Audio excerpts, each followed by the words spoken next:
नमस्कार, आप देख रहे हैं जनतंत्र टीवी। आपके साथ हाजिर हूं मैं शिल्पा तोमर। राज्य में विधानसभा चुनाव से पहले पंजाब में सियासी घमासान तेज होता जा रहा है। पंजाब की राजनीति को लेकर इन दिनों कांग्रेस में सुलग रहा ज्वालामुखी अब लगभग फटने को है। अंदरूनी विवाद को लेकर कैप्टन और कांग्रेस के अन्य नेताओं के बीच आरोप प्रत्यारोप की जुबानी जंग छिड़ी हुई है। पंजाब के पूर्व मुख्यमंत्री कैप्टन अमरिंदर सिंह अपने इस्तीफे के बाद से लगातार कांग्रेस पर हमले कर रहे हैं। अब कैप्टन बुधवार को एक बड़ा धमाका भी कर सकते हैं।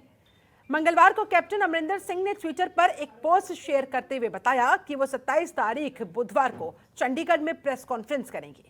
पूर्व मुख्यमंत्री के इस पत्रकार सम्मेलन को लेकर यानी कि इस प्रेस कॉन्फ्रेंस को लेकर राजनीतिक गलियारों में तमाम तरह की चर्चाएं और अटकलें तेज होती हुई। माना जा रहा है कि इसमें अरुषा आलम, बीएसएफ और कृषि कानूनों के मुद्दे अहम हो सकते हैं। साथ ही कांग्रेस छोड़ने के मुद्दे पर कैप्टन अमरिंदर सिंह पहले ही कह चुके हैं कि नवजोत सिंह सिद्धू के कांग्रेस में नहीं रहने पर भी वो कांग्रेस में नहीं रहने वाले।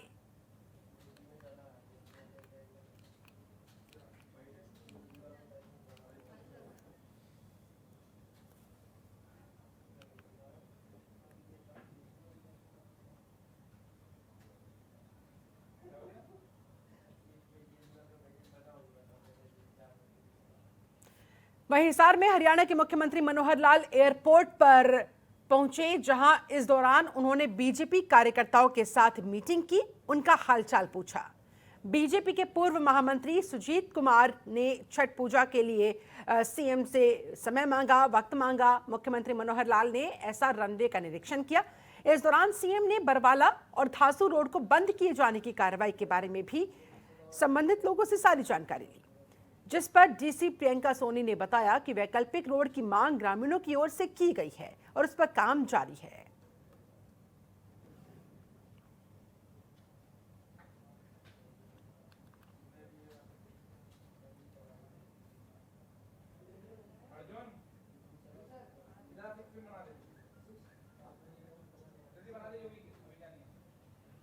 शिरोमणि महाराणा प्रताप और सामाजिक न्याय के प्रणेता बाबा साहब भीमराव अंबेडकर को श्रद्धांजलि देकर मुख्यमंत्री मनोहर लाल ने एलनाबाद उपचुनाव को लेकर अभियान की शुरुआत की।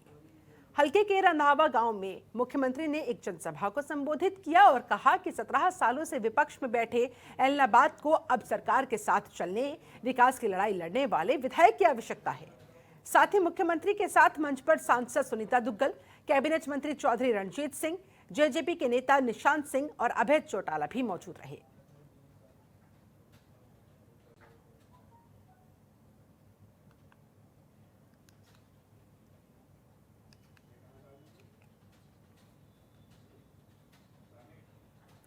एलनाबाद उपचुनाव को लेकर सभी राजनीतिक पार्टियां अपना दमखम दिखाने में जुटी हुई है। इसी क्रम में बीजेपी जेजेपी प्रत्याशी गोविंद कांडा के पक्ष में डिप्टी सीएम दुष्यंत चौटाला गांव पोहड़का पहुंचे, जहां ग्रामीणों ने डिप्टी सीएम दुष्यंत चौटाला का जोरदार स्वागत किया। इस दौरान दुष्यंत चौटाला ने जनसभा को भी संबोधित किया और सरकार के विकास कार्यों को जनता के समक्ष रखा। साथ ही गोविंद कांडा के पक्ष में लोगों से वोट करने की अपील की।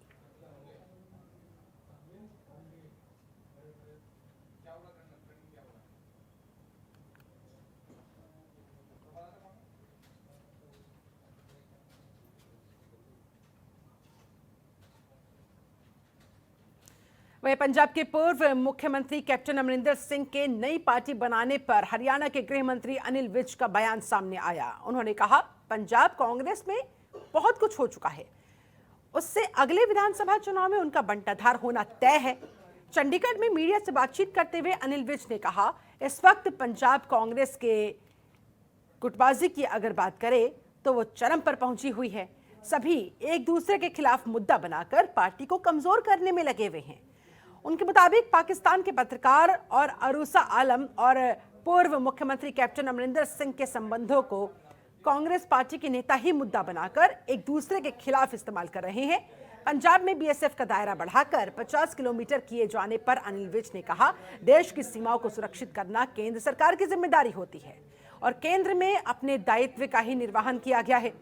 नेता विपक्ष भूपेंद्र सिंह हुड्डा की तरफ से हरियाणा में कानून व्यवस्था और स्वास्थ्य सेवाओं पर सवाल उठाए जाने को लेकर भी गृह मंत्री अनिल विज ने पलटवार करते हुए कहा कि भूपेंद्र सिंह हुड्डा की कांग्रेस में जो हालत है उससे उस कारण उनकी आंखों के आगे अंधेरा ही अंधेरा छाया हुआ है और इसलिए उन्हें हर जगह अंधेरा ही दिखाई देता है।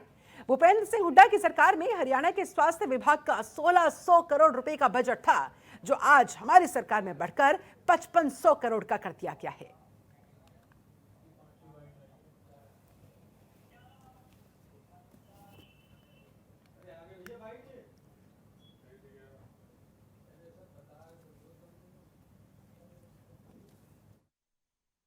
साहब की आजकल कांग्रेस में तो वो किनारे पर ही बैठे हुए हैं और वो कई बार अपनी पीड़ा व्यक्त भी कर चुके हैं और उनका नाम ग्रुप 23 में भी आता है, जिसमें वो अपने केंद्रीय नेतृत्व के बारे में भी कई बार प्रश्न उठा चुके हैं। इसलिए उनकी नैया किस ओर जाएगी उसके बारे में कुछ कहा नहीं जा सकता। वहीं T20 वर्ल्ड कप के भारत पाकिस्तान मैच में पाकिस्तान की जीत पर पटाखे फोड़ने वालों पर हरियाणा के गृह मंत्री अनिल विज भड़क गए हैं। उन्होंने ऐसे लोगों को गद्दार की संज्ञा देते हुए कहा कि अपने घर में छुपे हुए गद्दारों से संभल के रहना।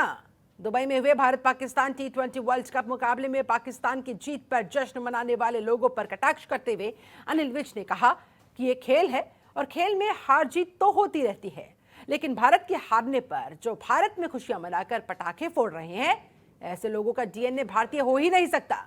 उन्होंने कहा कि ऐसे लोगों से आप लोग संभल कर रहे, अपने आसपास इन छिपे हुए गद्दारों से लोगों से उन्होंने बचकर रहने की अपील की।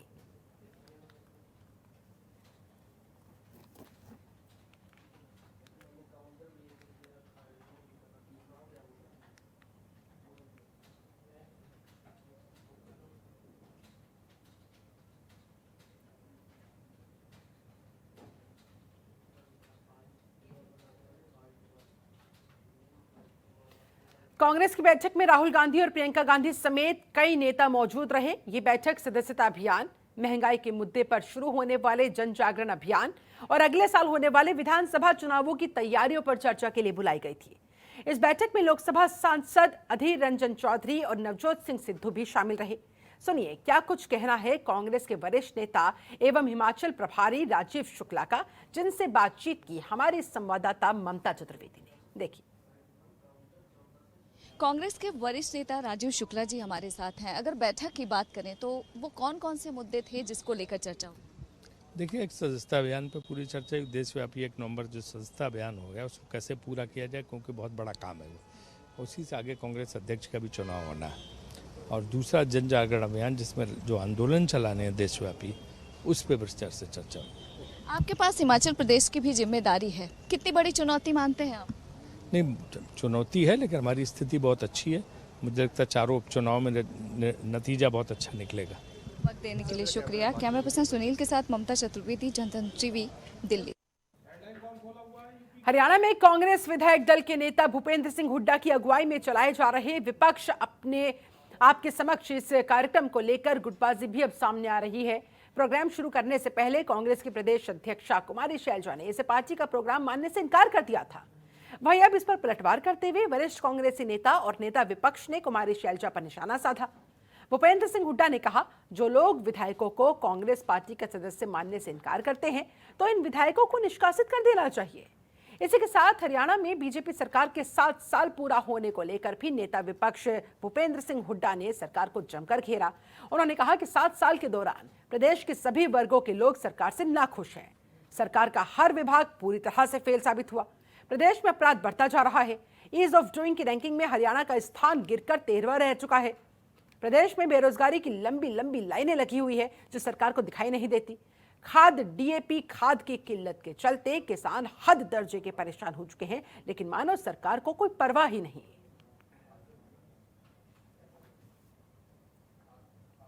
अपनी समस्याएं रखी, जैसे बेरोजगारी की रखी, डीएपी खाद की कमी रखी। वहाँ करनाल मंडी में भी हम गए, कुरुक्षेत्र भी गए। करनाल मंडी में जैसे धान की एमएसपी नहीं मिल रही थी, लिफ्टिंग नहीं हो रही थी, तो पैडी पेट्रोल में बड़ी दिक्कत थी। और जिस प्रकार से डीजल, पेट्रोल और गैस के भाव बढ़ रहे हैं, सिलेंडर, इसकी चर्चा हुई। और टमाटर जब किसान ने पैदा किया जब तो उसको कुछ मिला नहीं, अब 80 रुपये टमाटर हो गया, 60 रुपये प्याज हो गया। ये मतलब दिखाता है किस तरफ से है। तो लोगों ने बड़ी भारी शिकायत की। पंजाब के स्वास्थ्य मंत्री ओपी सोनी ने 30 नर्सेस को नियुक्ति पत्र वितरित किए। इस दौरान वहां पर उन्होंने अपने तमाम उपस्थित वहां लोगों को संबोधित भी किया और कहा कि कोरोना के बाद अब डेंगू फैलता जा रहा है। पंजाब में टीमें बना दी गई है और जैसे कोरोना की लड़ाई हम सब ने मिलकर लड़ी थी, उसी तरह से अब डेंगू की लड़ाई भी लड़नी है। इस जंग के लिए भी तैयार रहना है। आपको बता दें, अब तक 12,000 डेंगू के केसेस सामने आ चुके हैं और सभी को हिदायत दी गई है कि अफसर खुद फील्ड में जाए, जो भी कमी पेशी नजर आए उसे तुरंत ठीक किया जाना चाहिए ताकि पंजाब के लोगों को राहत प्रदान की जा सके।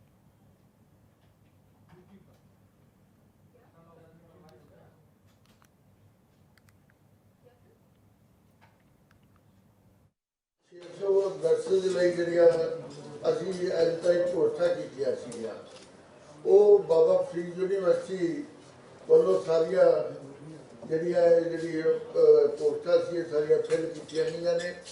ਸੋ ਬਿਲਕੁਲ ਮੈਰਿਟ ਤੇ ਜਿਹੜੀ ਨਿਯੁਕਤੀ ਹੋਈ ਆ। ਸੋ ਮੈਂ ਸਮਝਦਾ ਕਿ ਜਿਹੜੇ ਬੱਚੇ ਆਏ ਨੇ ਆਪਣੇ ਮੈਰਿਟ ਤੇ ਆਏ ਨੇ। ਸੋ 533 ਦੇ ਕਰੀਬ ਅਸੀਂ ਪਹਿਲਾਂ ਅਪਾਇੰਟਮੈਂਟ ਲੈਟਰ ਜਿਹੜੇ ਆ वो दे चुके हैं। खबरों के निष्पक्ष विश्लेषण के लिए सब्सक्राइब करें Janatantra TV and press the bell icon. Never miss any update.